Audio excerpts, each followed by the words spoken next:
Okay, I think we're rolling. Jorryn, mic test. Hello, testing. Okay. I think we're good. All right, welcome to the FKC Podcast. This is episode 4. And today we have our first special guest. His name is... Jorryn Kizo. Oh, you might know him as Kizoomer Life on Instagram. Yes. And the reason why we have him on today is because this weekend we have the Run Melbourne Marathon, and this is a guy who can run a full marathon in less than 2 hours and 45 seconds. 2 hours and 45 minutes. And we thought, who better to have on than an actual racer who can actually walk us through his own story, race day tips, and hopefully you guys find this useful as long as we get this out in time.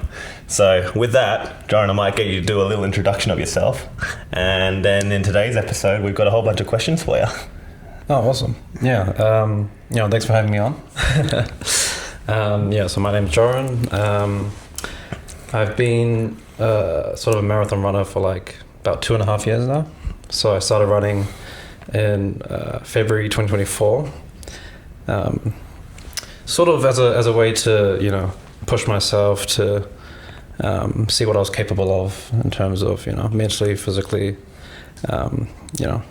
health, mental well-being. Wait, sorry, so before 2024 you never ran before at all? I wasn't doing long distance before that. Okay. I was doing sort of like 5k treadmill runs, maybe like twice a week for like a year or two before that, but sort of discovered running outside for the first time in sort of January. That's crazy. So in 2 years, and now you're running a sub 2:45 marathon. Yeah, pretty much. I mean, we got no excuse, guys. I guess there's a lot more to that as well. And like I used to swim a lot in like high school. My mum sort of forced me to swim 3 days a week before high school, and played a lot of basketball as well, sort of casually as well. Sort of worked out in the gym, not too much on the cardio side after high school, but it sort of gave me at least a decent base to go into it. So I was able to sort of ramp up quite quickly to I think I ran like a half marathon about 12 days after I started long distance running. I just sort of 12 days after he started running, he ran a half marathon. Yeah. And what did you run that in? Do you remember? I had breaks. I was like running, walking for like maybe half of it, but I think it was like 2 hours and 9 minutes of like actual moving time, but a bit longer for elapsed. But yeah. There you go. That was probably not the smartest sort of choice. I could barely walk for like a few days after it. But it was, I guess, I just want to challenge myself and just see like, okay, how long can I hold, a 6-minute pace for example, and I just kept going. Yeah. And I was like, okay, keep my heart rate under like 180. Yeah. And I just basically just ran and just raw dogged it and just kept going. But yeah, I've learned a lot since then in terms of, proper progressive overloading and, consistency and everything. And, you shouldn't really do sort of heroic efforts like that just straight off the bat. I think it leads to, injuries and whatnot. And but that's sort of how I started, I guess. Okay. and for those of you who might know Kizoomer or Jorryn, he's been running 10Ks every day this year, and so far you've not missed a single day. Is that right? Yes. Yeah. Day 197 yesterday. So when I run later today, that'll be 198 days in a row. And what the hell compelled you to do such a thing? Good question. I think follow-up question: why are you still doing it? I think as I mentioned, consistency. I think that was a big thing that I wanted to really sort of double down on this year, at least. Not only with running, but with sort of every other part of my life as well. But at the time when I made that decision, it was December last year. So I had moved to Melbourne from Auckland in September. No job, so I was like unemployed, setting up my life here. But I sort of decided that I could either sort of use this time to like mess around and not do much in terms of being productive or working towards any goals, or I could like double down on running and sort of commit to something that's like a little bit scary, a little bit like, oh, can I actually do this? So like on the 8th of December is actually when I sort of officially started running just 10Ks every day. I would do like treadmill runs, I'd run outside, I'd run easy runs, hard runs. Actually during that first week, I ran 10Ks, 60Ks, and then I did a 50K ultra marathon with Sandwich Run Club. Oh gosh! In that first week, so the the first week of this sort of daily 10Ks was a 110K week, which was my longest week that I had ever ran. So that was interesting. And I ran the next day after that ultra marathon. I just sort of kept going, and then on New Year's Day is when I sort of filmed myself sort of committing fully to that 10K a day commitment for the rest of the year. So. And do you think that filming aspect really locked you in, or was that like your way to just hold yourself accountable by making it public, or was there any thought behind it, or was it impulsive? Walk us through that. Accountability is a good way to sort of, I guess, describe the thinking of that in terms of, I needed more than myself and my own motivation, I guess, to like ensure that I would actually stick to this and like continue. Yeah.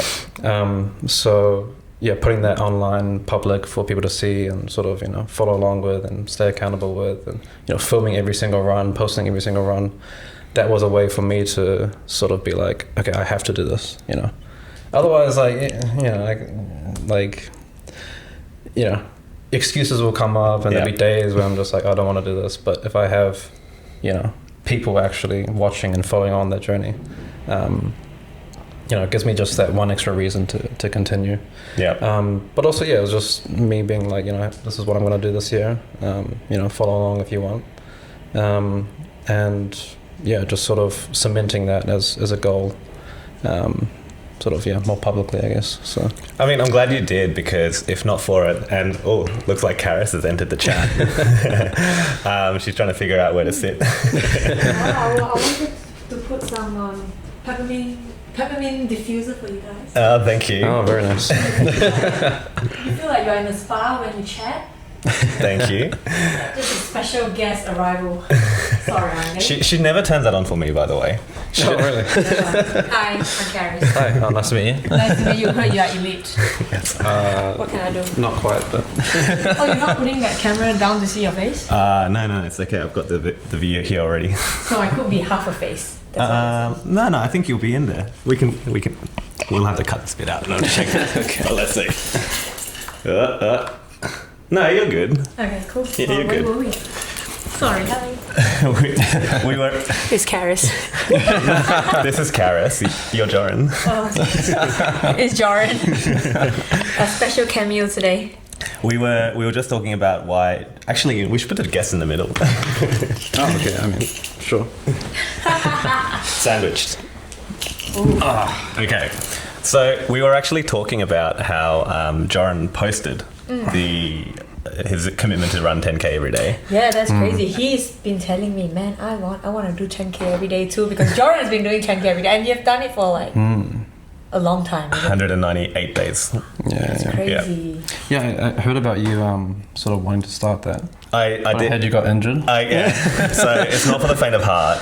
I got injured while trying to do the race, Run Albert Park. But actually the point I wanted to raise about it was, I'm really glad you shared the journey, because I think you actually have impacted many people, not just me. I hear they know who you are. You've become a little bit of a meme for saying perhaps let's go.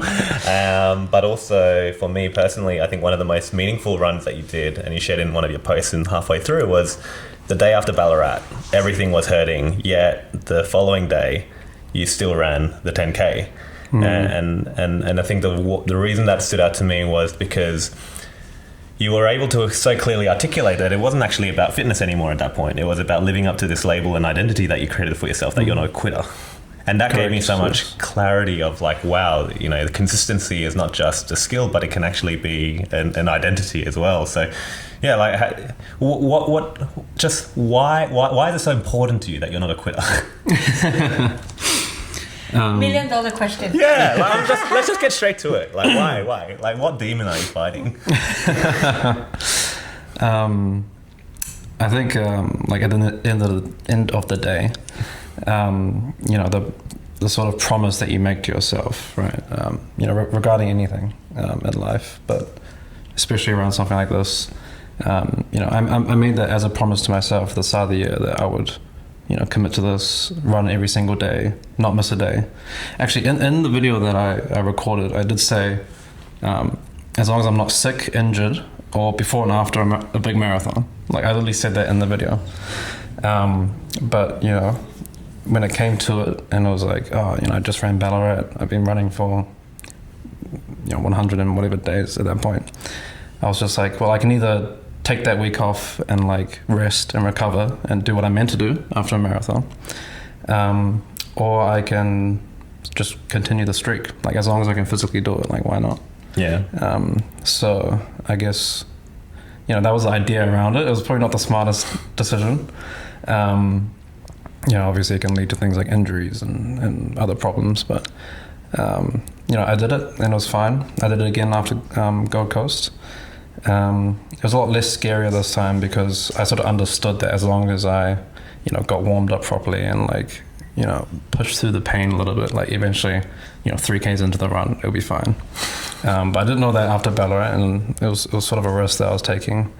But yeah, I just thought it was more important that I continue that streak than sort of, you know, not, I guess. Yeah. Was there an end date to your streak? To your 10K run every day. Did you set an end date to it, or just every day until?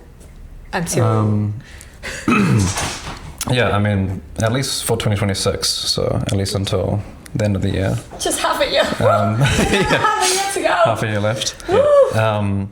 You know, I was toying with the idea, like, oh, what if I just keep going? Like, as, you know, why not? Why not? But I think, yeah, I've committed to at least this year, and then we'll see what happens in the new year. But so there hasn't been a day where you're like, oh my god, like today I was supposed to be here at 2, and then I got piled on with stuff, and then you just run out of time. Like, do you have any of such day, or you don't care, you just squeeze in anyway, even if you have to run midnight to get the 10K done? I have done a few 11 p.m. runs. Yeah, I mean, I just have to squeeze it in. Like, at the end of the day, if I procrastinated until you know, like 10 p.m. Yeah.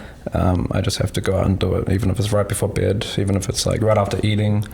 You know, there's been some crazy runs I've done, just, you know, and not the best state. You know. That's very important for me. Not really general public, just me. How do you decide where to run? If you are doing it every day, like, how are you deciding where to go? Like, do you normally do the same thing again, or you just run on treadmill? Like, what do you do to maintain exciting while trying to do this every day?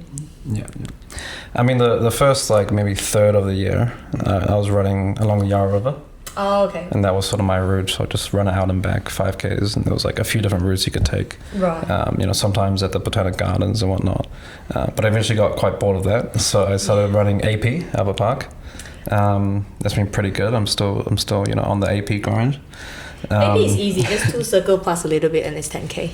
Yeah, pretty much. Yeah. Otherwise, treadmill is sort of the default.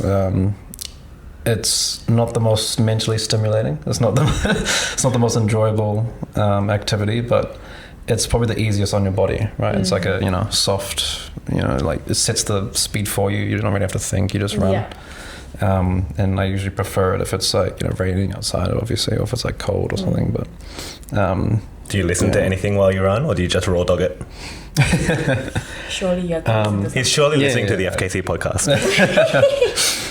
Yes, I mean sometimes it is like a podcast, maybe a YouTube video or something. Mostly it's just like a playlist on Spotify, just running music that I can like just tune into and just Is it really, really chill zone 2 run, or do you always? Because I always feel like the last 2K, I want to get it done, and then like it ruins the whole zone 2 plan. You need to ask him. The follow-up question is, what is your zone 2 pace, Jorryn? Is it 4 minutes? 4 minute 30? If I'm doing like a strict, like right on the border between zone 2 and 3, maybe like 4 minutes 30, 4:25. Our intervals. That is me on my best at intervals. That's crazy. But it's good though, because you can get your 10K done a lot faster than like if. I mean, most of my runs will be at like recovery pace, like 5:30, like 5 minute maybe. Just because I don't have rest days, so like my rest day is an easy 10K run, I guess. That's maybe most of my runs are like that. But if you keep doing 10K, will that then become too easy? Then you gotta have to pace up more. Like, how do you? Is it? How does it work? I don't know how it works. I hate running. I'm sorry. It's like, don't you run a run club? I do. That's the whole point of running a run club, because I hate running and I need someone to literally push me to run, which is good now. I can run. Yeah. But like, if you do it every day, like, wouldn't that now become like your body get used to it? You're not gonna progress further with it. With your whole 10K thing every day. How does it work? To a certain extent, and like during my Gold Coast block, I actually had to, in order to achieve my goal of what was sub 240, I had to get a couple like 130K weeks, and I only ended up doing one because I had like Achilles tendonitis. But that's like almost 20Ks a day on average, right? So yeah. In terms of actually, after a certain point, like sure, I'm gaining fitness, but not optimally, right? If I'm just running 70Ks a week minimum, at a certain point I'm going to plateau, and it's just going to be. Yes. Yeah, that was my question. I was To summarize, 10 is his minimum. How are you finding time? That's crazy. Remember, he runs fast. So. That's true. Because I'm like, every day my struggle is that, all right, let's do 10K. And then I'm like, oh my God, I need an hour and a half to get that done. That's so long. I don't know how you do it. Yeah, but you're fast. You find the time, and like, at this point for me, and what my sort of main goal was as well, was to turn into a habit, right? Like a daily habit. Like, you don't have to think about it. You just go and do it. Do you do anything else other than running? Do you go to the gym and stuff? Is he unemployed? Do you have a job? That's an important question, right? Every day you need an hour to do running, and that's minimum. So like, how do you do it? It's crazy. But yeah, fill us in with the rest of your day other than your 10K. Or maybe he is working while he was running. Like while he runs, he thinks about his work. Maybe, is that how it works? I mean, as I mentioned, I was unemployed when I made the decision to run 10Ks every day. Shit, and now you're employed. I did end up getting a job in like mid-February. So I had already been running every day for like a couple months at that point, and I sort of obviously I made it harder. You have to sort of decide to run like before work, in the evening when you're like tired after a long day, like you just have to get out there and run 10Ks. But for me it's like taking a day at a time and just being like okay, today I need to run this distance, whether it's an easy run or a tempo or an interval. I'll say interval's easy, just 7 p.m. rock up. And like planning it mentally is easy. Wait, what pace group do you go for in OSAT? The fastest one? 3 minute? 3:30. I do the pacing for 3:30. Yeah. Have you discussed his running journey, his career, running career yet? We at the start, yeah, just alright. very briefly. I'll check with you again. What's your running career? I want to know how long it will take for me to get there. I had to break it to you, Carrot. He started in 2024. What? 2024? Then what? Are we on 2026? It's only 2 years. Yeah. That's insane. What would you build off what? I mean, about 2.5 years of consistent long distance running. Do you have a special last name? Is your last Kipchoge. name? I thought it was Kipchoge. Yeah, no, it's Kizoomer. Have you checked your genetic before? That's crazy. 2 years getting where you are. Right? Is that crazy? That's crazy, right? It's a lot of work. Like I only have another year and 3 months in to get to your current fitness in running. I mean, you know, everyone's journey is different. You know, and everyone has a different background and a bit different. You know. Yeah. Everyone's journey is different. You shouldn't really, you know, compare with others. He's saying he's way above you, Kat. You shouldn't put yourself in his category. Know your place. But it's about consistency, guys. I'm just stuffing around. It's about if you're consistent, you can, you know, to get this. I don't think anyone can do it, but you have to at least be consistent. Otherwise, we don't even talk about you getting this in 2 years, right? Right. That's crazy.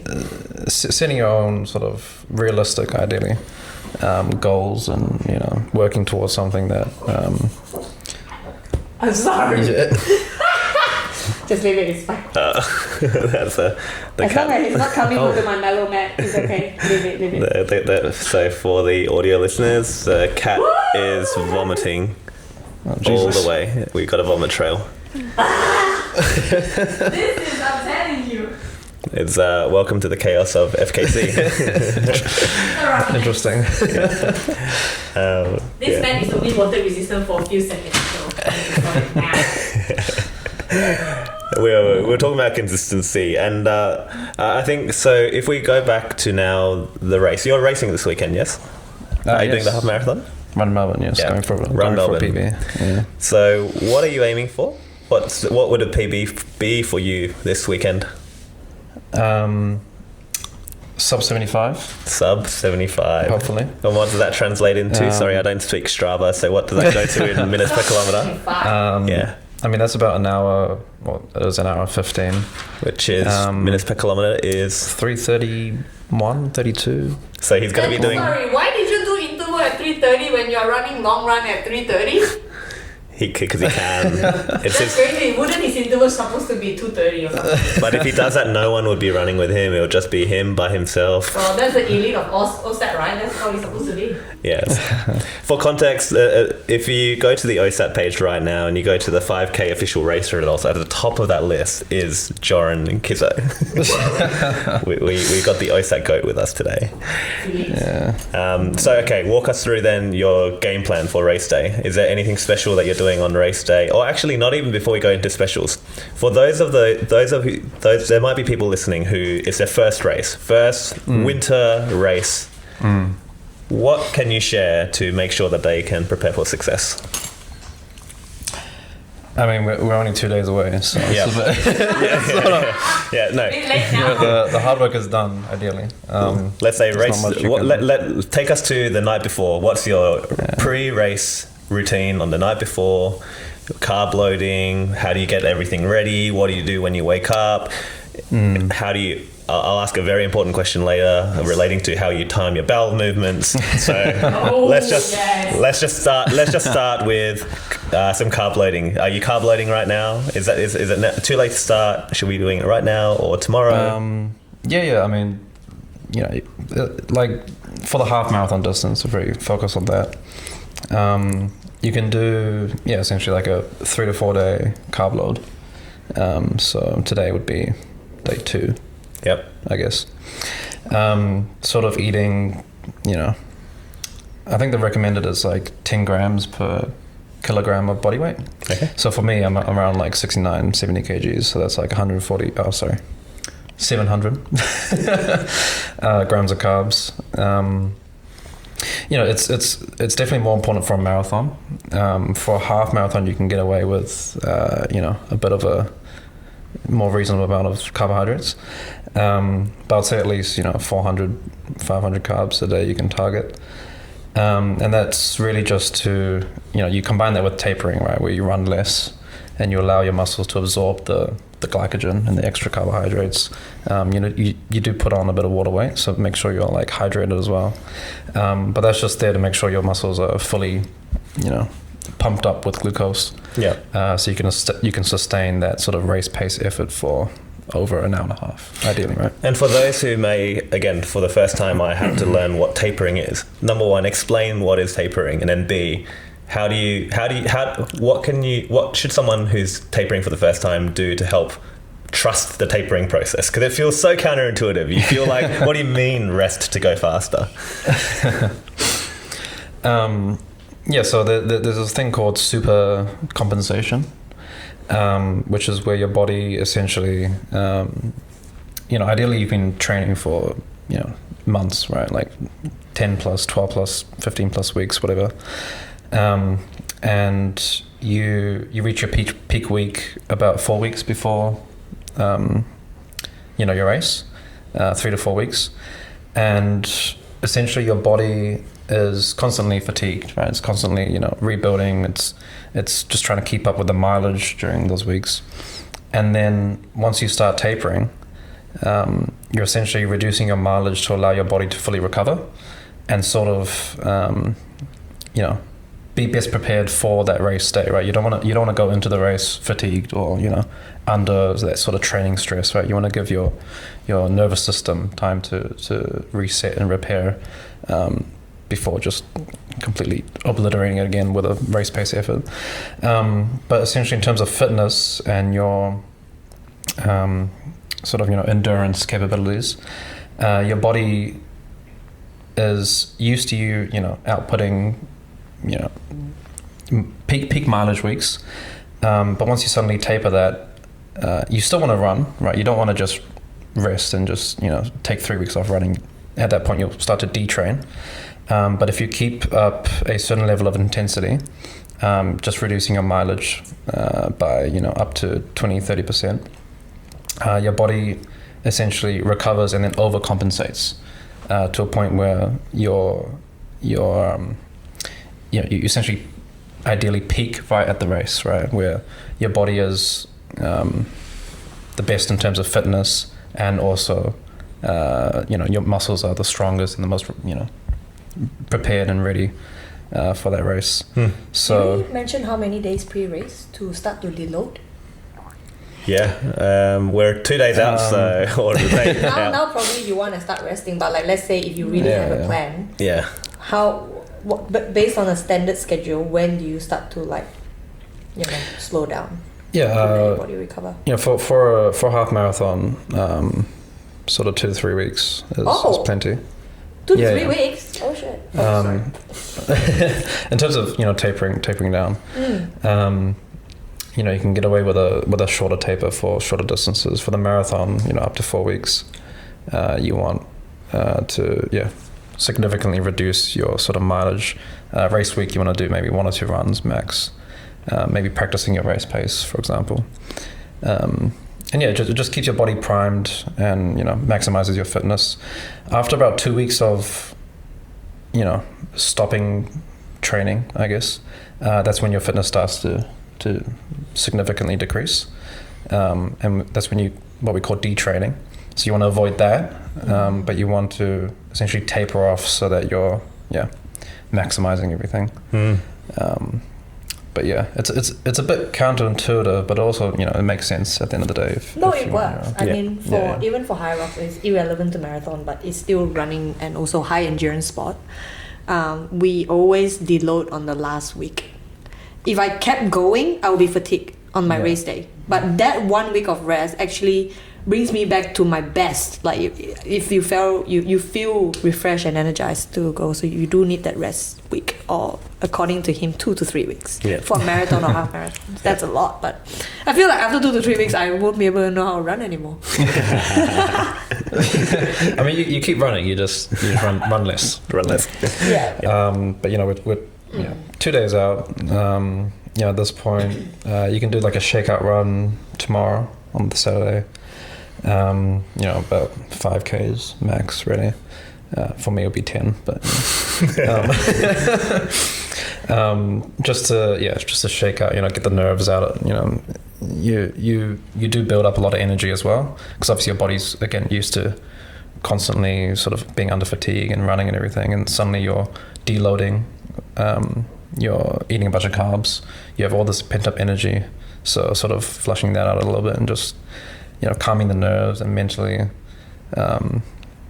releasing a bit of energy as well before the races is a good idea if you want to. Otherwise you can just lounge around on the Saturday and just sort of relax. What's your favorite thing to carb load on? Do you have any favorite foods that you go crazy with? Rice.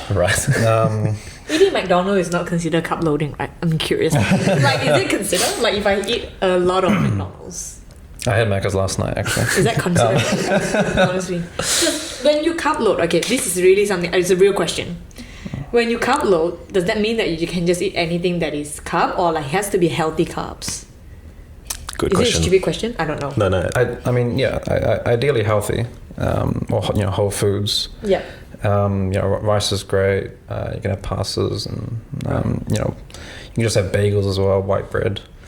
I would genuinely avoid sort of high fat foods, or like I had curry for lunch this today, so I'm going against my own advice here. But So when people say you are allowed to carb load, does not mean that you can just eat any junk in the world. It has to be still a healthy carbs, like whole food. I think it's less about whether they're healthy carbs or not, but it's like what other things are you bringing in addition to the carbs is sort of the question. Like fats. You wanna. Fair. Oh man, I was always so happy to hear when I'm allowed to carb load. It's like, all right, let's go to McDonald's. Let's just eat everything. Let's just like full on. But yeah, guys, be wary. There's still a lot of fat in McDonald's or KFC or pizza. You just want to sort of, easiest on the gut. So like minimize protein, fiber, minimize fats and everything, and just maximize carbs essentially. Because that's all you really need. You should be past the point where you're trying to repair muscle, and you should just be trying to shove as much glucose in there as you can. Bagels and rice, baby. Yeah, pretty much. Yeah. Okay. Food of champions. I have another one. I don't know whether you're gonna say it next, but electrolytes. Yeah. Go hand, please. Is that get no carb like cramping up. Oh my god, it was so bad. I can't. That's my worst memory ever. How important is it? Electrolytes? Myth or fact? I think it's factual, at least for long distance or endurance training. If you're just going to the gym, or essentially anything less than an hour and a half of continuous strenuous exercise where you're sweating, anything less than that, you probably don't need to like focus a lot on electrolytes. Just water's fine. So the tip is get faster, guys. Get it done in less than an hour and a half. But yeah, for anything longer than that, you're sweating a lot and you're losing electrolytes in your sweat. You do want to be replacing that after a certain point. So half marathons for sure. You can load it as well, so you can have like throughout race week you can just have electrolytes just to top up your stores. Just as normal drink, even like for the last before race 2 to 3 days, just electrolyte like your normal drink. Because it happened to me, I didn't have any electrolyte and had a bad cramp or like those crampy feeling. So throughout the whole race, an hour plus, it was like a little bit I'm gonna cramp, so I have to control my feet when I I experienced the same things during some of my earlier marathons.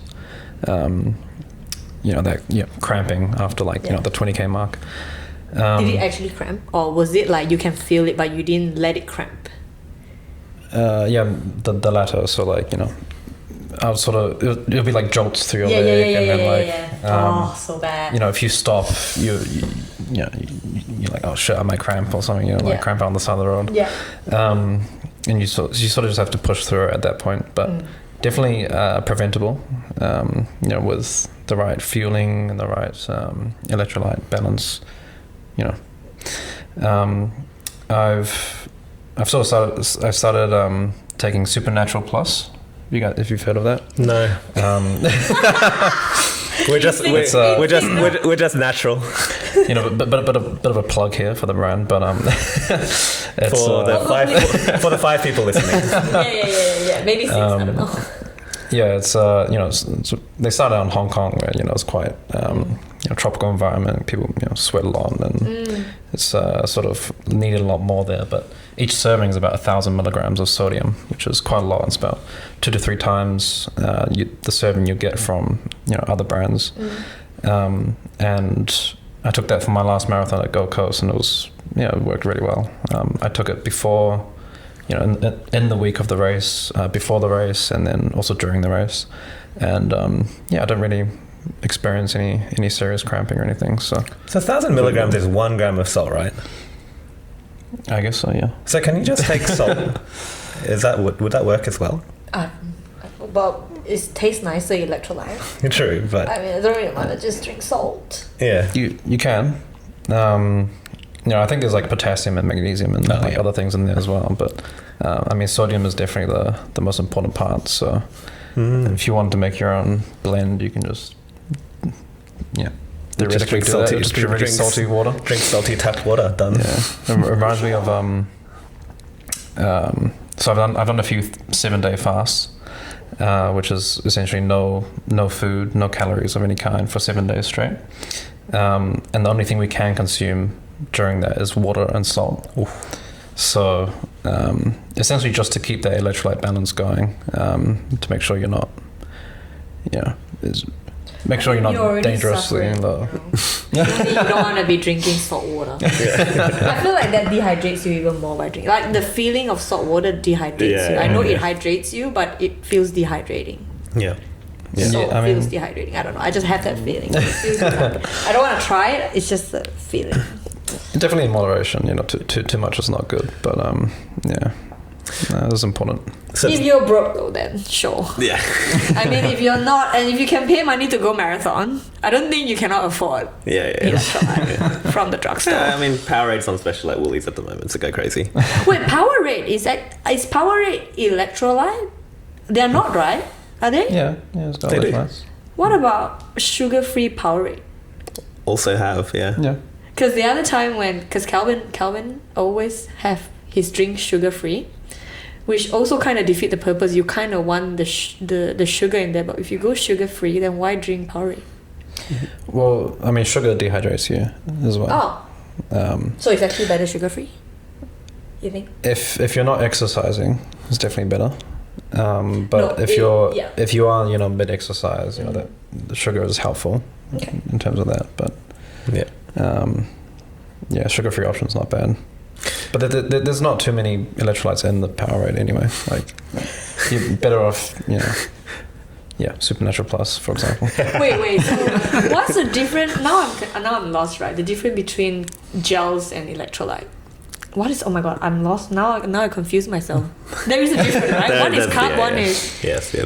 One is electrolyte. Wait, what? Yes. So. Oh my god! I'm like literally this today's podcast.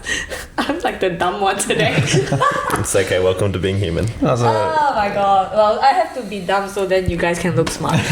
You guys can look like you know what you're doing. No, it's a good question. So like, you take gels mainly for fueling, right? For carbohydrates, and they usually come in the form of like glucose and or fructose. I think the ideal ratio is like 1 to 0.8 glucose to fructose. And essentially it's the optimal, ideally it's an optimal ratio for your body and your liver to process it during exercise, right? So, during a marathon or a half marathon, let's say half marathon, you might have, 2 to 3 gels during the race. So like maybe the 5K mark, 10K mark, 15K mark, just to give you the energy to, continue outputting at your max throughout the run. But otherwise you wouldn't really take gels outside of, exercising or running or anything. So is that how you pace? Is that your plan for this weekend, to take it 5, 10, 15? Or more importantly, how do you actually decide how much gel or when to take the gel? Yeah, so I mean the gels that I use are the cis beta fuel gels. So there's 40 grams of carbs in each gel, which is quite a lot, right? I think the upper limit for processing carbohydrates is about 120 grams per hour. So that's 3 gels. I don't think I've trained enough to be able to handle that. In fact, during Ballarat, I tried that. I tried taking 3 gels in the first hour, and I just got a massive stitch. Oh, and stitch? Yeah. Oh, too much gel give you stitch? What was the bad side effect of it? Like, that's my theory. Okay. But I probably just had too much in my stomach while running the fastest I ever ran, and it's just your body can't handle it. I didn't practice enough during training either. But I reckon around 2 per hour for me is like sort of ideal. So if I'm aiming an hour 15, I'll probably only take like 2 gels.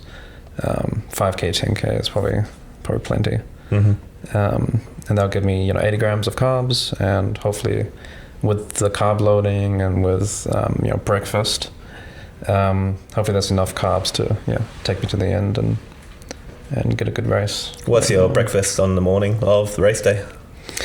So wait, I want to guess. White bread. I was gonna guess rice and honey. No, really? Rice and honey? Honey in the rice? Yeah. No way, that's crazy. Wait, what is your background, Jorryn? As in like ethnicity? Yeah. Half Chinese, half American. Oh, wait, rice and honey sounds possible. Wait a minute. That's possible. That's why I said rice and bagels before, right? Yeah. I guess you're both right. So honey on white bread, toasted, 2 pieces. That sounds better. That's rice and honey is diabolical, man. Come on. You're gonna like disgrace the whole Chinese community, the Chinese side of you. Yeah. And then usually just like a banana as well with that. Glass of electrolytes. I might have like Powerade or something as well. Oh, do you have coffee? Yes, coffee. Yes, coffee. When do you time your coffee to then also time your business? So I mean, caffeine peaks in your system an hour after you consume it. There's been studies shown that the optimal dosage is about 300 to 400 milligrams of caffeine, which is quite a lot. That's like a triple espresso shot. Yeah, it's like it's a lot. I usually just take a double espresso shot like an hour before the start of the race, and then I have the cis beta fuel gels with the nootropics version, which has 200 milligrams caffeine and 200 milligrams L-theanine, and I usually take that maybe like half an hour before the race. So the coffee would peak, sort of at the start of the race, and then the gel would kick in like half an hour after that, and then like hopefully, just sort of like helps from a neurological sort of perceived fatigue and exertion and everything is lowered. If you have caffeine, and you can get up to like a 7% benefit to your performance if you time the caffeine well. So definitely very important. It helps with the bowel movements and getting everything out. You don't want to run with That's not big stomach. more than necessary. Yeah. So definitely going to the bathroom once or twice before race start is quite important as well. And it's going to be, the forecast looks pretty good. It's not going to be freezing cold like it was last week. How do you manage your body temperature? How do you stay warm before the gun starts? What do you do there? Do you just take something to throw away, or do you actually just wear it all the way through? Or like, how do you stay warm or stay cool and manage all of that on race day? Yeah, so I mean, the warm-up is important. Obviously during winter you'll probably arrive with like a jacket on or whatever. Maybe warm up with the jacket on. Just keep yourself and your muscles sort of primed. But I usually just wear like short shorts and a singlet sort of thing, just so that when I'm actually running, I'm able to dissipate that heat and sort of cool myself down as much as I can.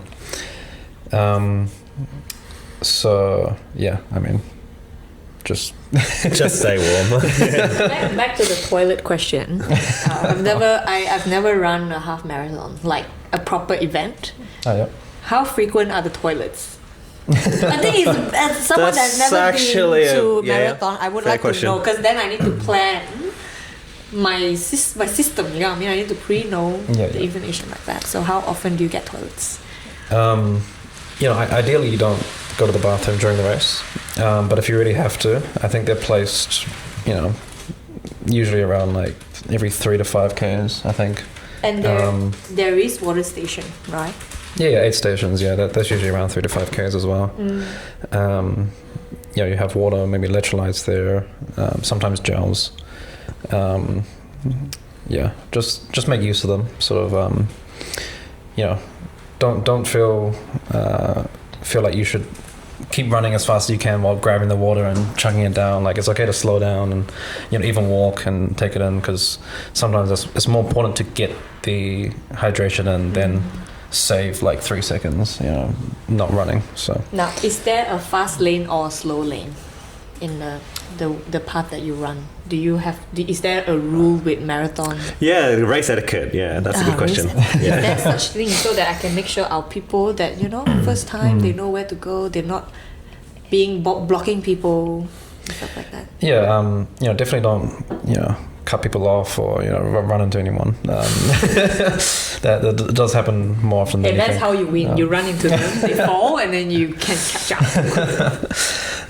Yes, but especially around the aid stations and stuff, you just want to be careful. Make sure you know who's behind you, and make sure you're not running into anyone ahead of you.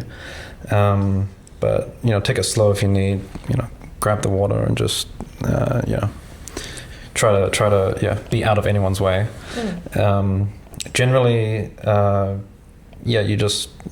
you can run in a pack, you can run by yourself, or you can run anywhere along the road.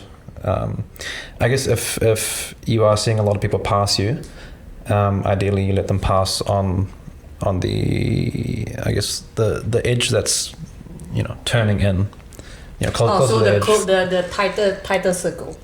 So they don't have to run as much as you need. Yeah. Give them the inside lane. So they're not having to run like. I mean, like, it's like a bit nitpicky at the end of the day. I think it's just focus on just running your best race that you can, but definitely have considerations for people around you as well. Yeah. Good. Do you carry your own water or on race day, or do you use the aid stations? So for Gold Coast, I had these like supernatural flasks with the supernatural electrolytes in them.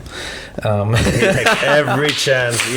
Guys, if there's a sponsor out there, this guy will take every chance. Highly recommend. Yeah. Get this guy. He is like plugging it at any given moment. Does not miss a beat. Yeah, I'm legally obliged to. No. It was also the first time that I carried hydration with me. Usually I just take whatever's at the aid station, but this time I sort of just wanted to make sure that I had that sort of electrolyte dose later into the race. I also have my good mate Matt, who was there at the 31k mark, and he passed me a supernatural flask as well. So he was awesome. Very, very, very helpful there, I guess. But you don't have to bring your own hydration. You can just water is usually enough, as long as you've sort of topped up on your electrolytes beforehand. So yeah, there you go. And then on the actual race strategy, how do you think about pacing at the start, first half, second half? How do you think about that on race day, and what's your plan for this weekend? Well, I mean, it's my first time running Run Melbourne as well.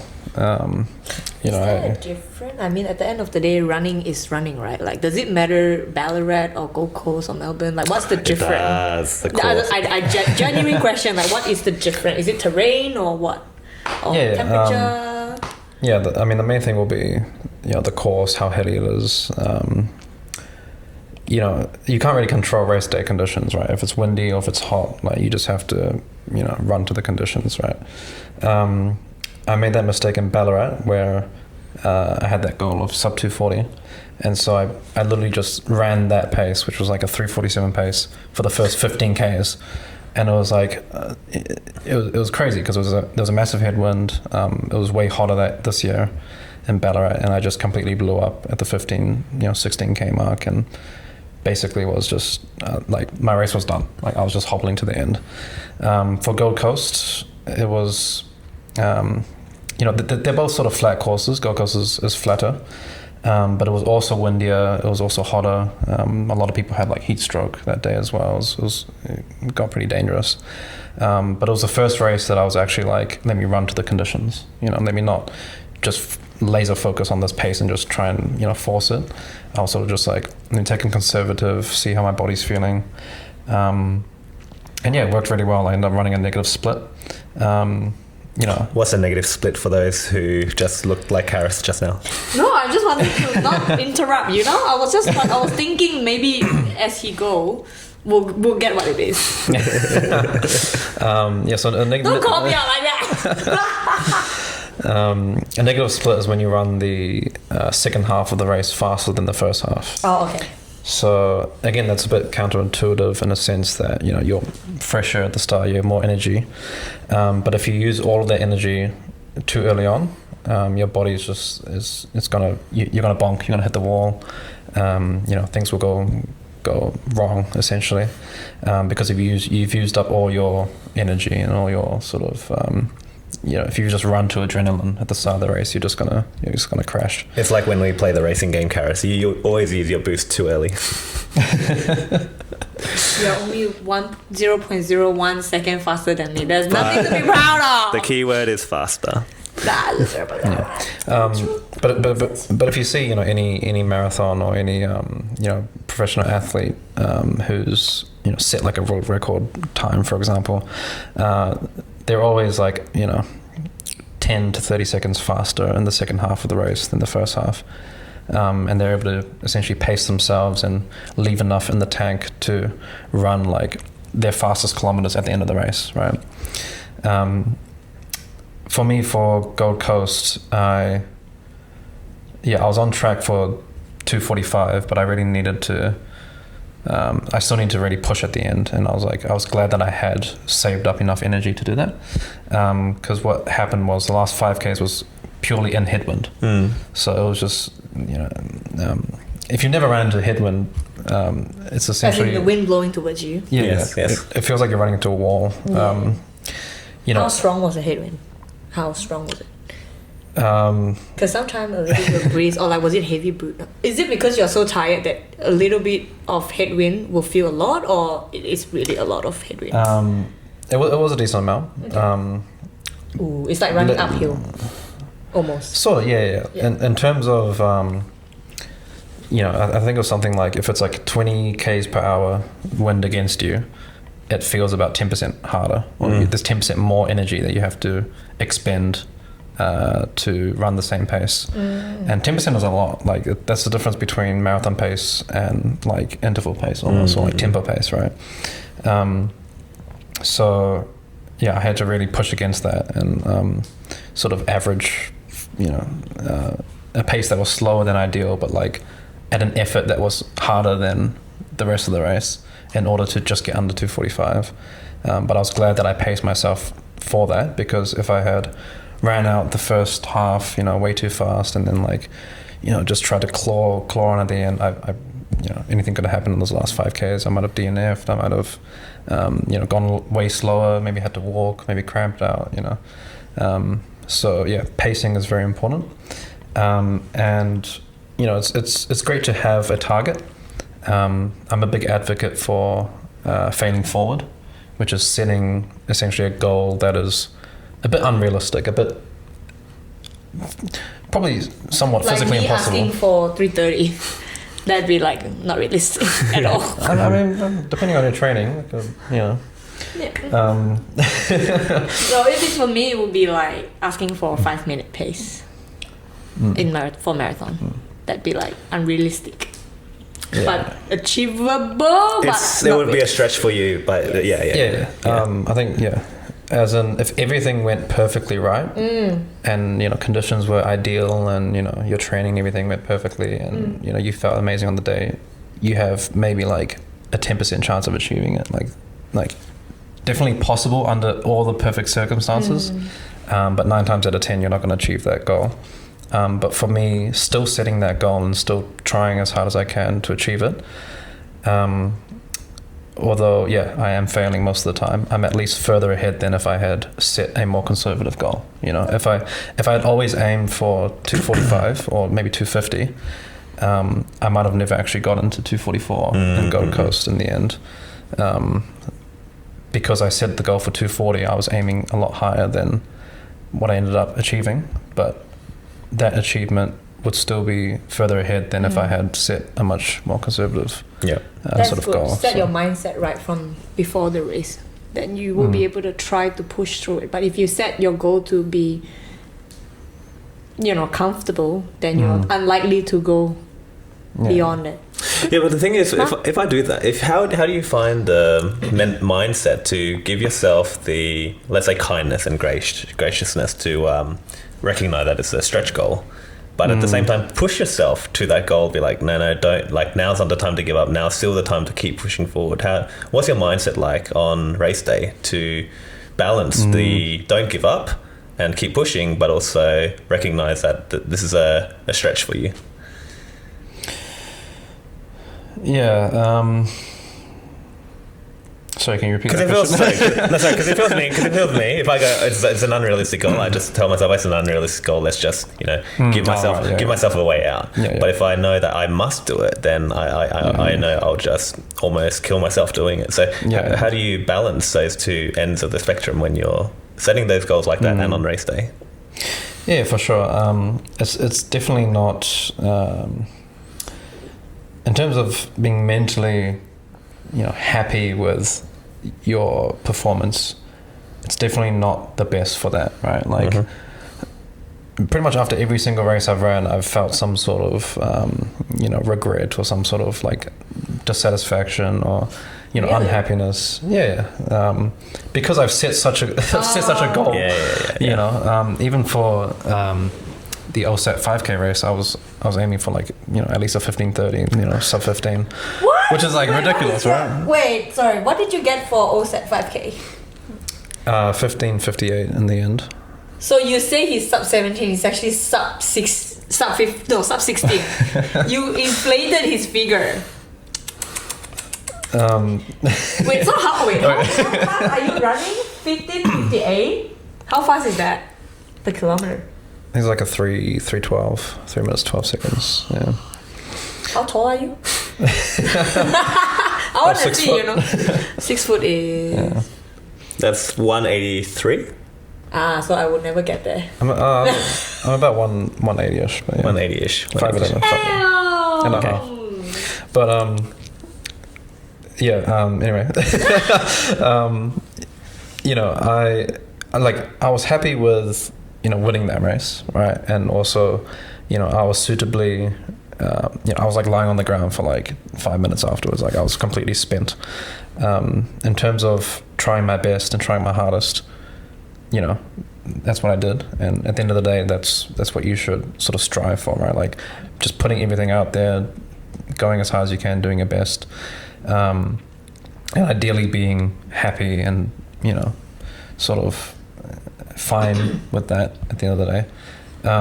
But for me, it's you know, it's understanding my potential and where I should be, or at least where I think I should be, setting a goal that sort of matches that or maybe slightly exceeds that, and then trying my absolute best to achieve it. I don't know, there's just something sort of addicting about that, you know. It's just like constantly pushing yourself, pushing your limits, trying to get faster, trying to get better, each and every day. And it's so funny, I'm literally the opposite of you. I'm the opposite. I still want to win, but I would set a target not so far, not so high. I will set it just tiny bit under, and I would want to definitely go past it. If I don't go past, obviously I'll be very disappointed because I know that I set it under. But I like to win in every race, so then I set it just a teeny bit under, not so far under, just a teeny bit under, and then go way beyond it, and I'll be like, yep, feel good. So I don't feel disappointed. So I'm opposite. Though our end goal is the same. Our end goal is to get beyond what you think you can, but I like to set my mind to be like, all right, I'm prepared for this much only. But then I know during my race time I will push way beyond it. Whereas when you set over and then always fail. Yeah. But then you know that if you set a realistic mark, you are already beyond it. Because you went over your what's that called? You went over a realistic point, right? Like this is where you know you can, but you set it here. Whereas I set it here. He overshoots you, undershoot. Yes. I mean, there's A, B, and C goals that you can have, right? So like your A goal is your stretch goal, which you're probably unlikely to hit unless everything's perfect. Your B goal is sort of most realistically where you should be. So C goal. C goal is more of like things go wrong, and like things aren't ideal, but at least you still achieved this sort of time or whatever. For some people, that the C goal is just finishing the race, right?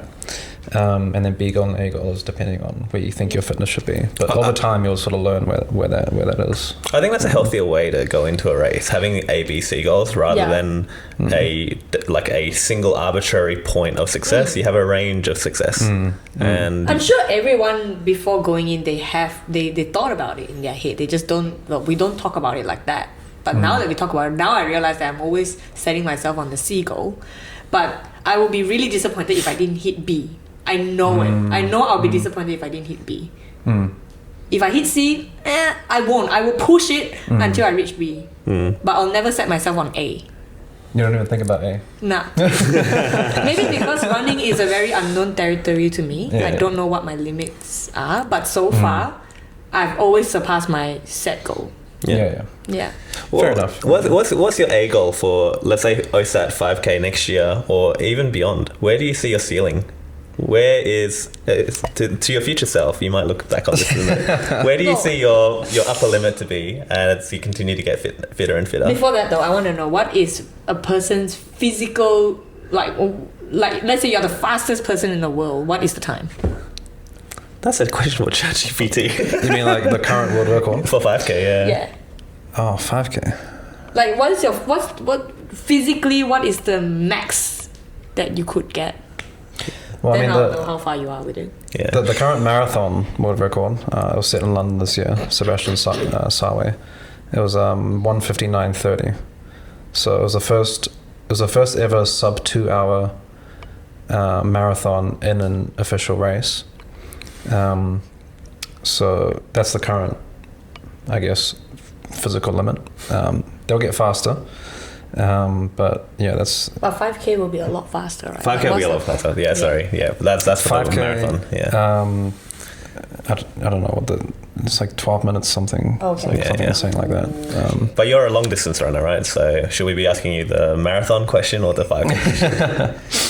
Well, fast at 5K. You can totally ask him about 5K. He's still so fast that like it's not like I thought you were fast. No. And when you say he's like literally 3 minutes faster, that's crazy. Yeah, my intervals is his warm up. So yeah. So if we go to, let's say, the bookends, the 5K, where do you hope to see yourself as your A goal? Where do you see your marathon time being in, let's say, 5 years' time? Because you've only been running for 2 years, so you've still got so much headroom. Yeah. Ideally, I'm running for the next 10 years and beyond. Right? Yeah. I think this is definitely something that I'm going to dedicate the rest of my life to. So 10 years of running 10K every day? Maybe not that, but I'll always want to be improving, getting better, and everything. So 15K, that's what I'm saying. 10 miles. 10 miles. But for the 5K, like my current PB for the 5K is actually a lot more impressive than my, the rest of my PBs, I reckon. there's a few reasons for that. Firstly, it's a lot easier to race a 5K more often than it is to do a marathon and whatnot. The training time and the amount of training you need to do is I guess less in terms of just raw sort of time spent. And I guess I have genetically or otherwise I'm better at sort of that shorter distance currently. But yeah, 15:58, 15:30, 15 would be sort of goals within the next year or so, I reckon. Yep. I'd love to break 15 minutes next year. And yeah, just beyond that, just keep getting quicker and quicker, I guess. I don't know where exactly my ceiling is. I believe the national record in Singapore is 15:10. Ooh, you're not far. Compete in Singapore, you might be the best in Singapore. But I think that was for the women's, if I'm not mistaken. Oh. But still, it's a national record. We're talking about national record territory here. So this is when we say elite, we're not using that word lightly. I'm definitely far from elite. I'll take strong amateur. Yes. I'll take on the border of sub-elite perhaps. But I still have a lot to, I guess, improve and get better at before I can start considering myself that, I guess. So sub 15 is where you hope to be on the 5K. In the short to medium term. Okay, perhaps, You guys heard it here first. And then what about the marathon distance? Where do you see your ceiling there?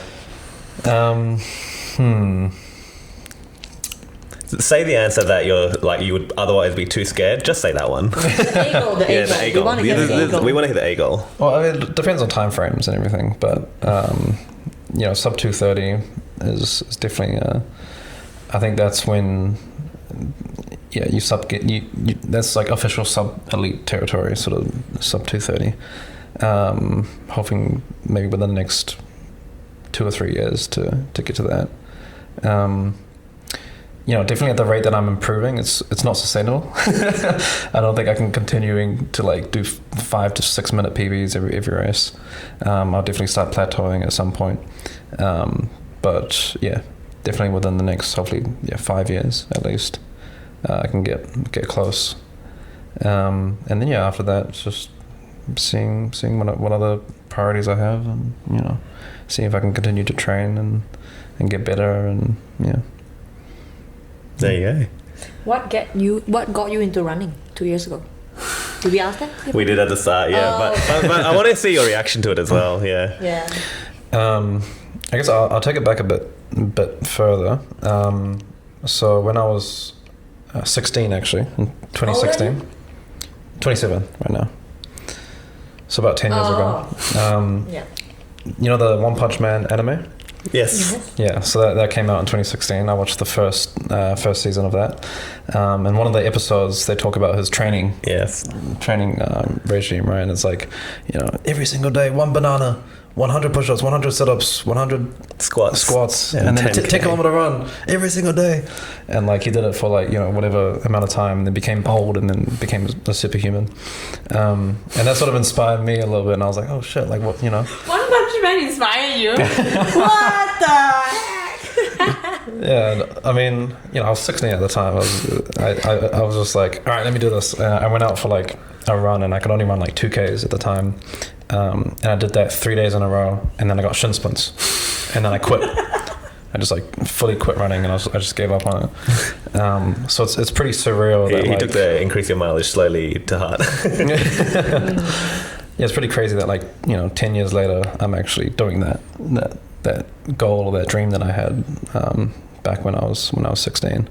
That's insane. At 16, I don't have a dream like that, man. I just want to be skinny. I mean, the 10K every day will help. Oh no! Right now, I feel like I'm losing too much. So I need to balance it back. Sorry, back to what got him started. That's not. Well, I mean, in terms of more recently. Was someone you're trying to chase a runner, or your girlfriend, or whatever? Or your wife, I don't know. Not really. So it's not. Just not anything juicy? Yeah. We're not going to get a juicy story today? I can give you Give us a one juicy very one. very juicy. Oh, I guess yeah. my as part of my origin story, you could say. Ooh, see, June gotta ask the right question. That's why you're here. So yeah, I had a pretty serious e-scooter accident actually. I've told Jen about this. Almost 4 years ago now, in October 2022. So back then, I was like a pretty heavy drinker. And it was like after work, I like drank a lot. I was like just blackout drunk. And I used to e-scooter to and from work. You know, those Xiaomi e-scooters? I used to have one of those. Never wore a helmet back then. Are you the... I have a complaint to make after this story. Okay. Plugging Xiaomi here, by the way. And it was like a stormy night in Auckland in October. You know, raining really hard, and instead of Ubering back like a smart person, I decided to scooter. And I made that's the most unsafe way of traveling when you're drunk. Yeah, in the rain. I made it about like 2 minutes from the office, going downhill, hit the curb, sort of went face first into the ground, the pavement.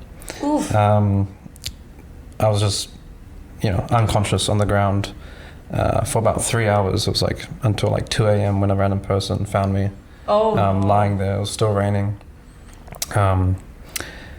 Called the ambulance, ended up going to ER, spending like 5 days in the hospital. Ended up with like pretty serious, traumatic brain injury, brain... you hit your head here. Yeah, so main impact was on the forehead. I had brain contusion, brain bleeding, brain bruising, orbital fractures around my eyes. I was like bleeding from my nose. My bottom teeth went straight through my bottom lip. Is that what the scar is here from this accident? Yeah. He is the reason why Victoria banned private scooters. Yeah. I remember last time everyone was scooting, and then they said no private scooters anymore because they cannot limit the speed. They only allow those rental ones which had the limits. Yeah, you're the reason why. I'm basically the poster child for banning it. It was pretty serious. Damn. I narrowly avoided brain surgery. They had booked me in for it, but luckily the CT scan came back and they were like, "Oh, you're fine. You're going to heal." Okay. So I was basically, that's sort of how bad it was, and I had to get like 20 stitches in my bottom lip and everything. It was one of the most painful experiences of my life, actually, because the nurse actually missed the anesthetic on the right side of my lip. And I was in such a state where I was just like, I was so ashamed of myself and so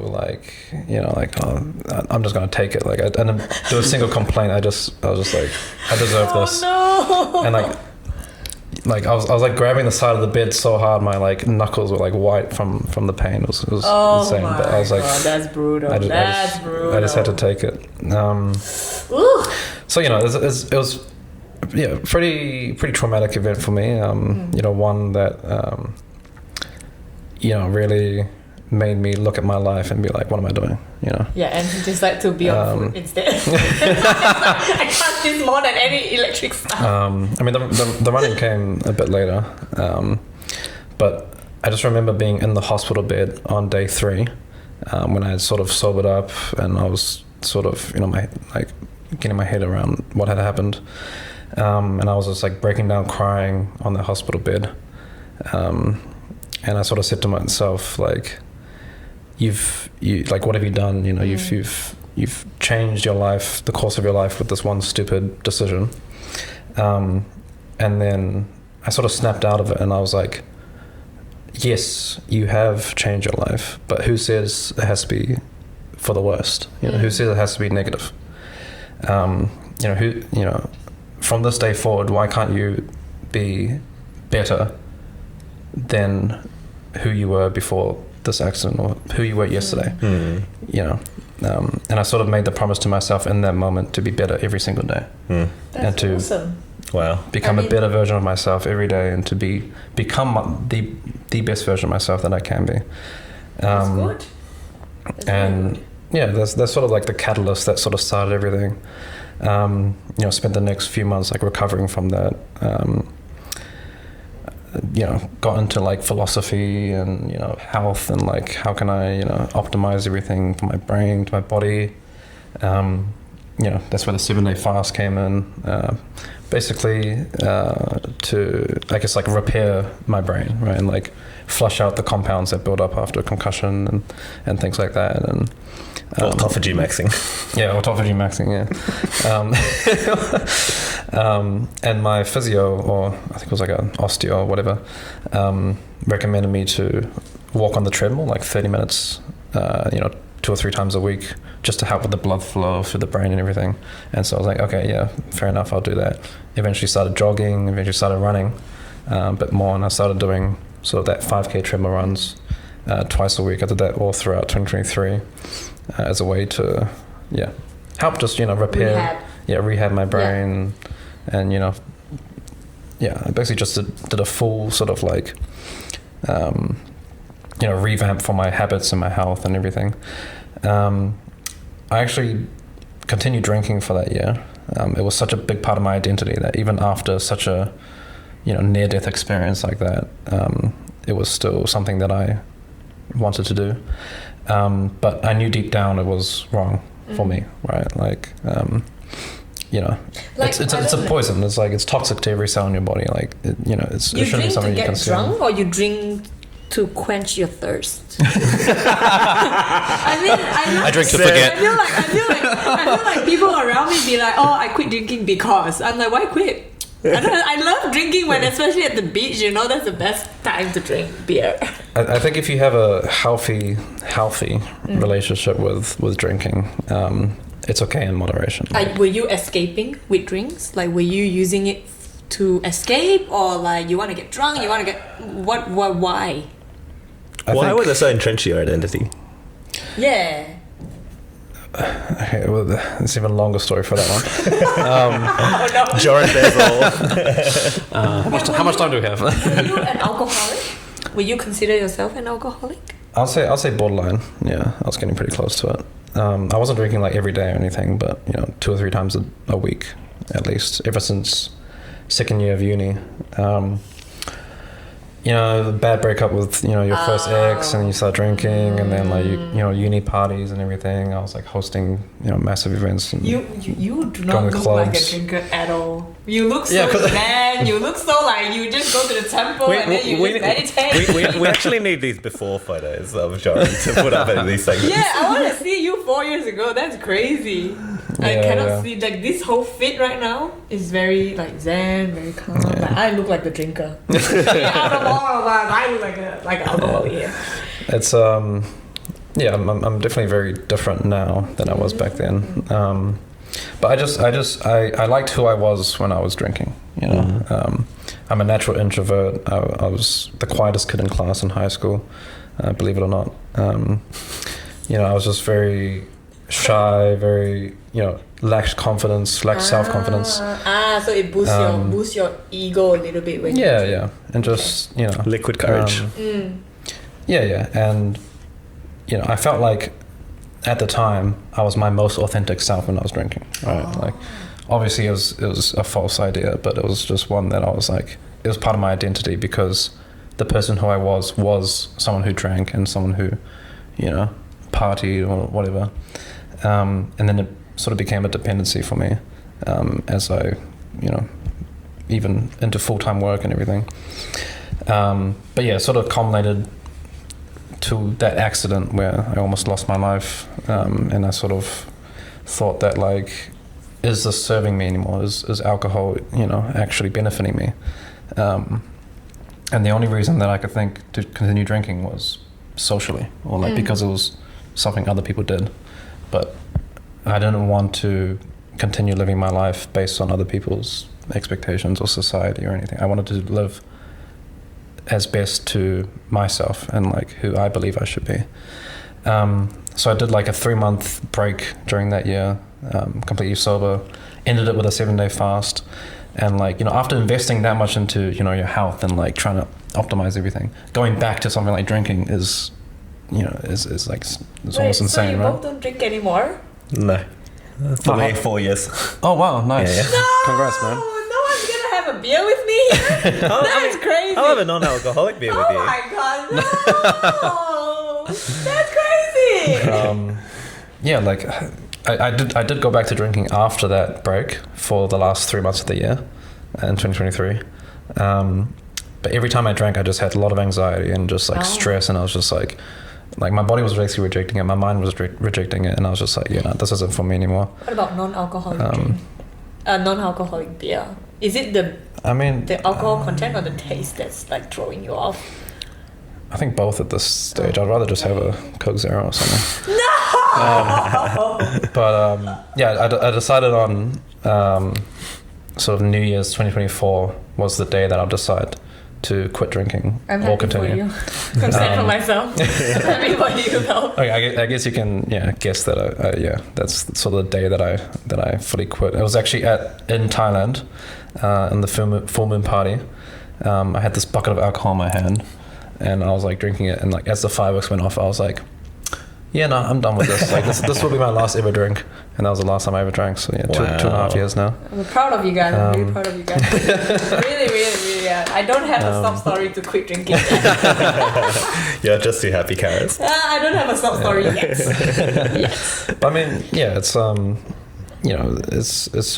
it's part of who I became in terms of someone who, wants to be the healthiest, most clear-minded version of myself.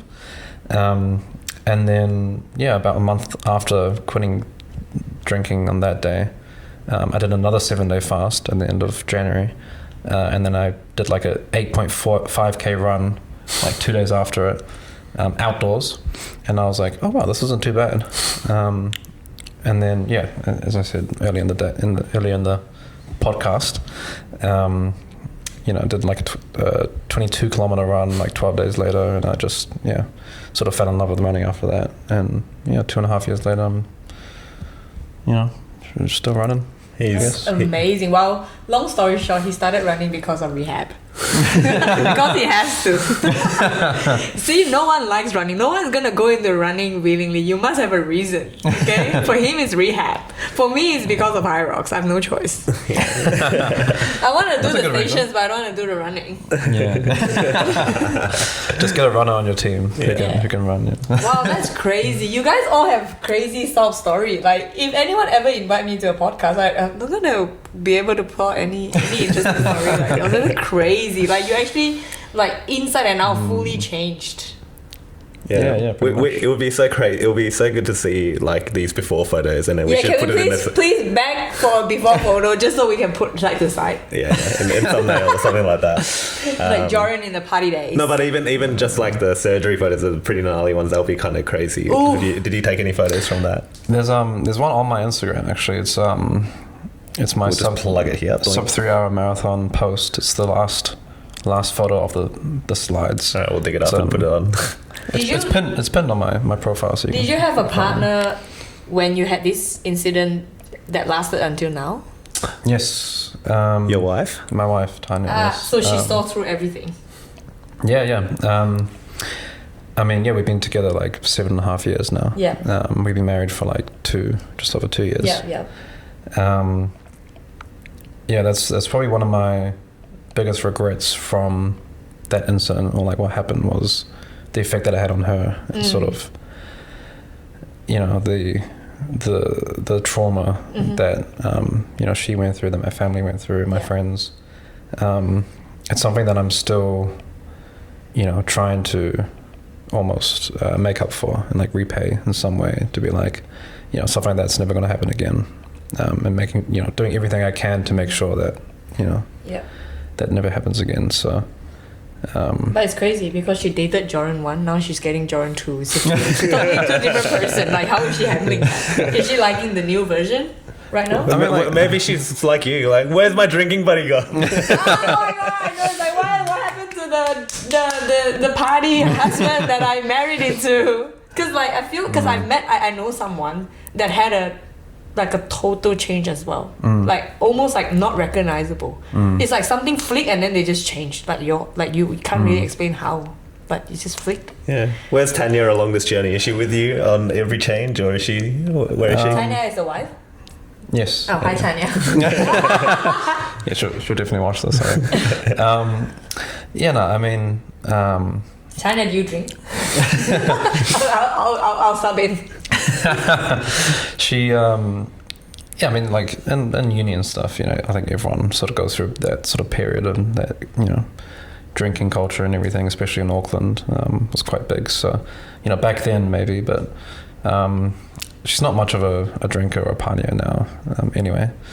And like, you know, I'm still like the same person, like, you know, personality wise, right? I still have the same base, you know, levels of you know, like who I am. I think I'm just a lot more. I like to take things to the extreme, right? So like whether it's something really bad, like drinking, all these okay, right. So right now, instead of drinking to the extreme, you run to the extreme. Right. So it's still you. It's still consistent. It's still the same. You know, he's still consistent. He's consistently. He now picked the right thing to bring to extreme rather the good thing. Well, be careful though; it might hurt your leg too. Just be really careful. It's replacing one addiction with another, yeah, pretty much. Yeah. But no, over the last few years, I've changed my habits and, you know, my identity in a certain way, and like who I am and like what I do. But at my core, I'm still that, you know, the same shy kid in high school who's just trying to that was my next question. Can you become an extrovert now or not? I don't know. I feel like I can. I don't know. Is ambivert a term? You know, he's a high functioning. No, not to say that non-introverts are not functioning. I think he's doing well because it's like he's an introvert that can also act extroverted. Oh, like depending on condition, like depending on situation. Selective extrovert.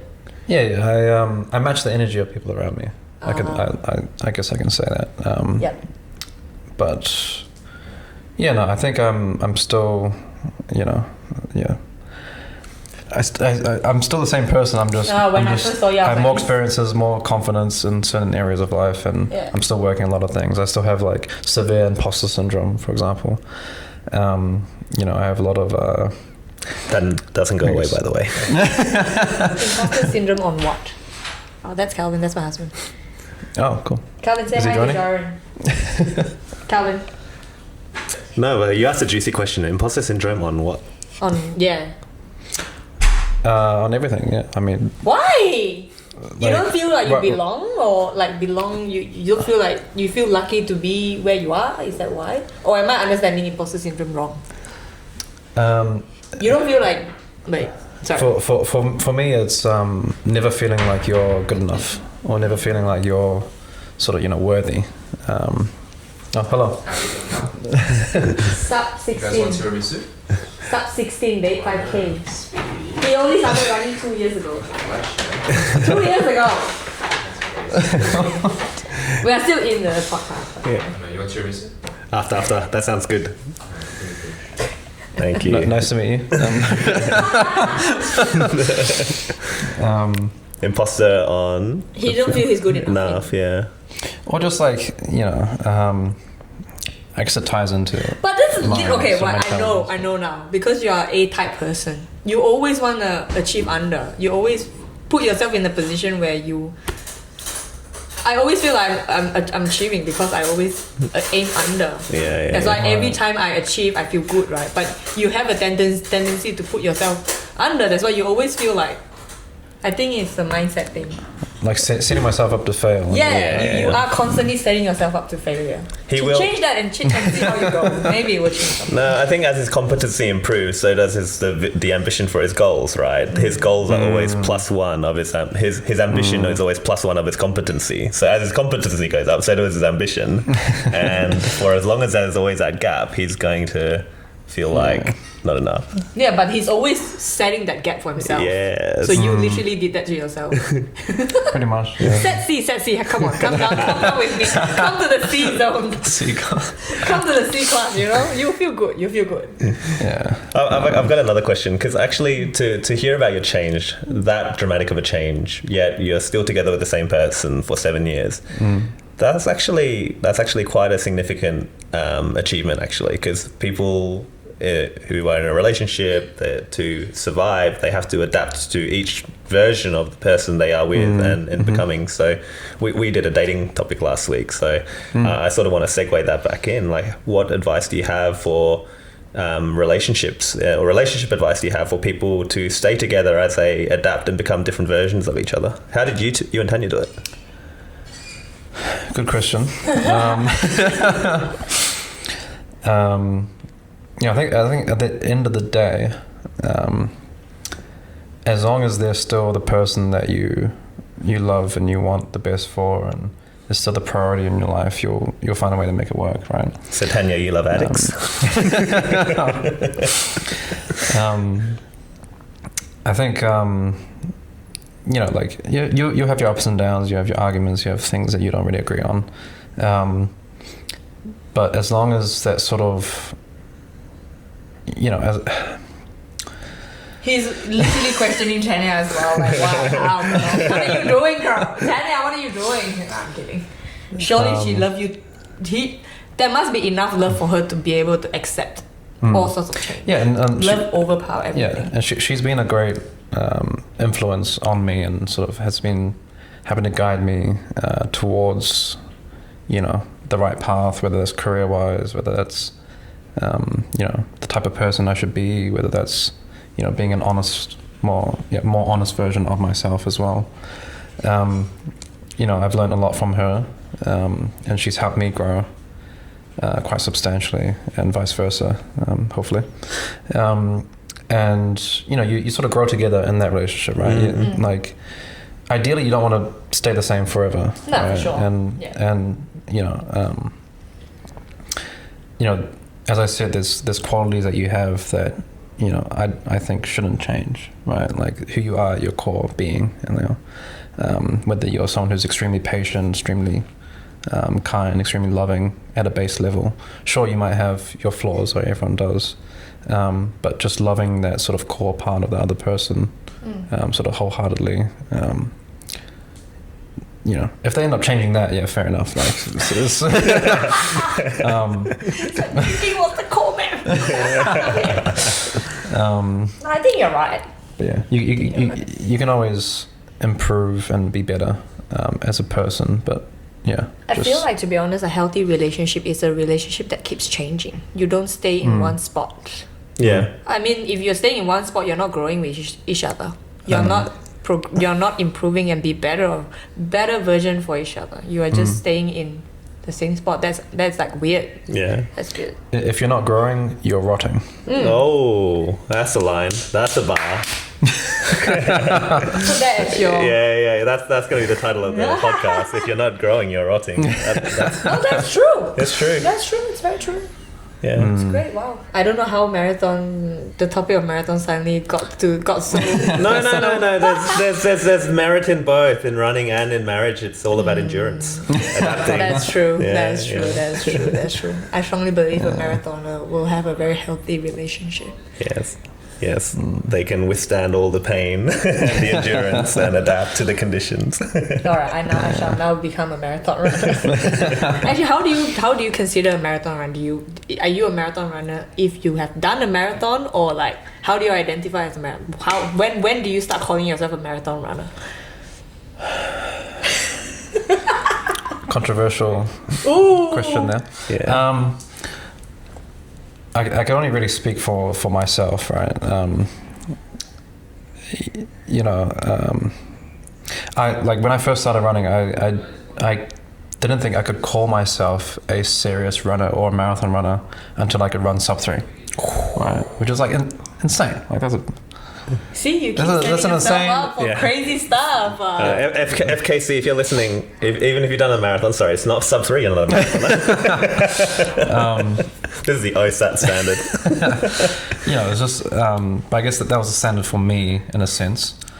But over the years and the experiences that I've had, like, if you run a marathon, you're a marathon runner. Like, if you do it as a, if you achieve the goal and if you achieve what you set out to do, you do everything you can to achieve it. Like, it's who you are, right? For me, as part of the imposter syndrome and getting over that and everything, I guess my Instagram page has sort of helped me, I guess. Like I write Jorryn Kizo marathon runner literally in my title, because that's who I want to be. That's the version of myself that I want to become at the very least. And so it is a little bit of like fake it till you make it, in that sense. But for me, just identifying with it and just saying this is who I am, and then doing everything you can to make it a reality is at least my idea on it. But I've got a few years on you too, so I'll give you my 2 cents on this. It's you can say you're successful when you can say your own self with conviction. You are what you say you are. It's independent of what other people think, but when you can say for yourself with 100% conviction that you are what you say you are, that's for me a definition of success. So it could be about successful at work, could be success in a relationship, in whatever sport you choose. When you can say you're successful, you are successful when you say you are with conviction. And that's been very true to me, at least from my lived experience, as a pretty good metric of success. A lot of people that go, I can't do this, I can't do that. Those are the people that are very unlikely to get to where they want to get to. Yeah, I feel so. It's and the reason I say that is because it's important to define success on your own terms. And to not give all of that power away to some externality like a follow account, views, or other people, because success will be real when you feel it first and foremost, and that's something that's between you and you. So it's the only thing that matters. Awesome. I mean, we started off with Run Melbourne and all of that, and wrapped up into unexpected territory. But this is actually the part of the conversation that I like. Yeah. Because to me, marathon, I'm not I don't identify in any. And I'm not even going to Run Melbourne. I'm not even going for Run Melbourne. But an unexpected turn of conversation but I think the second half is actually something that people can learn something from. I mean, at the big, the things at the front, yes, we know, just prepare for this Run Melbourne, but like. And there's other content creators for that. This conversation was far more. It's raw. Yeah. I love how raw it is. Very personal. Yeah. It's raw, personal, and I feel like your story. There's a lot to learn from your story, and how many people have a near-death experience, right? That's amazing. I mean, not amazing. I mean, it's crazy. It's a crazy story, and you change your whole life around. Like, it's all because of that one incident. I just think there'll be a lot of people interested to know underneath all the layers of Jorryn, this Kizoomer on Instagram. There's like who is he under all of this? And like when I first heard your story about the e-scooter, I was like, wow, like this is a story that you do need to tell. And I think for me, it really inspired me, and this is my personal way to say thank you to you too. Like your consistency, your ability to just face your own insecurities, to just put yourself out there, even though you're introverted. It inspired me to also take action towards the content and the life I wanted to. So I mean, I've said it to you privately, but also here, I appreciate what you're doing, and I think there's a lot of people out there who also probably have been inspired to take action towards a goal of their own choosing after seeing you do what you do. Yeah, thanks, man. That means a lot. I mean,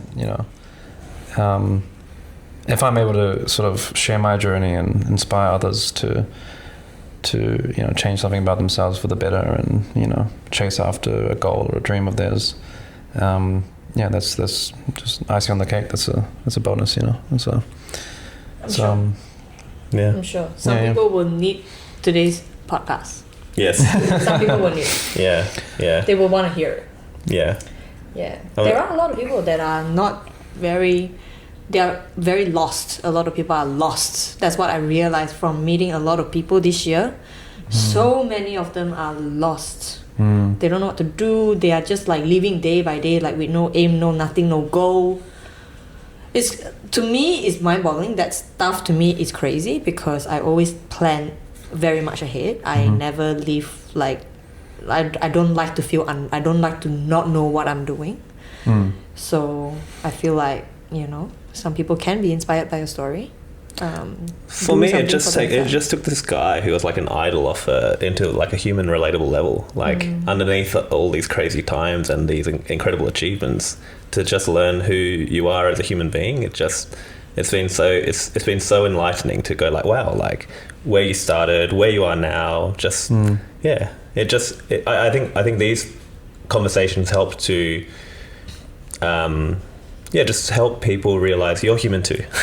And what you're doing, it doesn't mean anyone, like, in a way, without you know, reducing your achievements or diminishing your achievement, it shows that anyone can do it.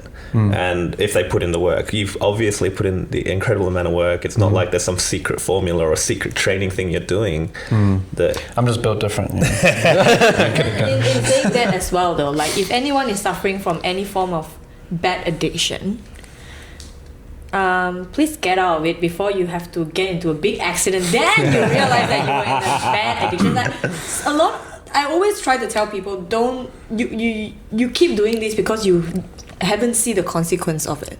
But then once you have the consequence, then you either you live or you die, right? Like it's just you got lucky that you get to, you survive that. There's a chance at life. There's a detail in the story because he was obviously knocked out cold and unconscious. It was a while before someone passed and called the ambulance. That person didn't see you. You might just like lead to death. I don't know. Yeah, for sure. Yeah, no. So please, guys, don't hear his story and don't be stupid. Okay, get out of it before you actually have to go into some kind of like, I don't know, accident or anything like that. There's definitely healthier ways to become the person you want to become. You don't have to go through severely traumatic and near death and, you know. And the worst thing is not about your injury, it's the people around you. Now he's feeling this regret that he's still trying to repay. So please take something out of this. You know? Yeah. Right? Sorry to exploit your story. It's a very important message.